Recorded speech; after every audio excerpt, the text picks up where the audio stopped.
నమస్తే. Welcome to political bridge. మన దేశంలో ఒక స్ట్రాంగ్ అపోజిషన్ లీడర్ లేరు.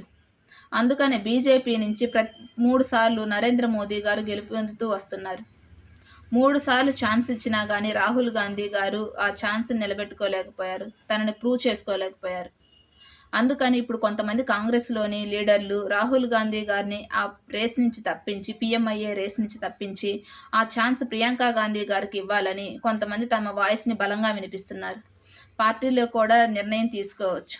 ఎందుకంటే ఈ మధ్య ప్రియాంక గాంధీ గారు తన వాయిస్‌ని చాలా బలంగా వినిపిస్తున్నారు. ప్రత్యామ్నాయంగా నరేంద్ర మోదీ గారికి ప్రియాంక గాంధీ గారే అన్నట్లు మాట్లాడుతున్నారు. రేపు జరగబోయే ఎలక్షన్స్‌లో నరేంద్ర మోదీ గారు వర్సెస్ ప్రియాంక గాంధీ గారి మధ్య జరిగినా ఆశ్చర్యపోవాల్సిన అవసరం లేదు. ఎందుకంటే ప్రియాంక గాంధీ గారికి వాళ్ళ నాయనమ్మ పోలికలు మరియు వాయిస్ కలిసొచ్చే అంశాలు. మీరేమంటారు? కామెంట్ చేయండి. వీడియో నచ్చితే లైక్ చేయండి, షేర్ చేయండి, సబ్స్క్రైబ్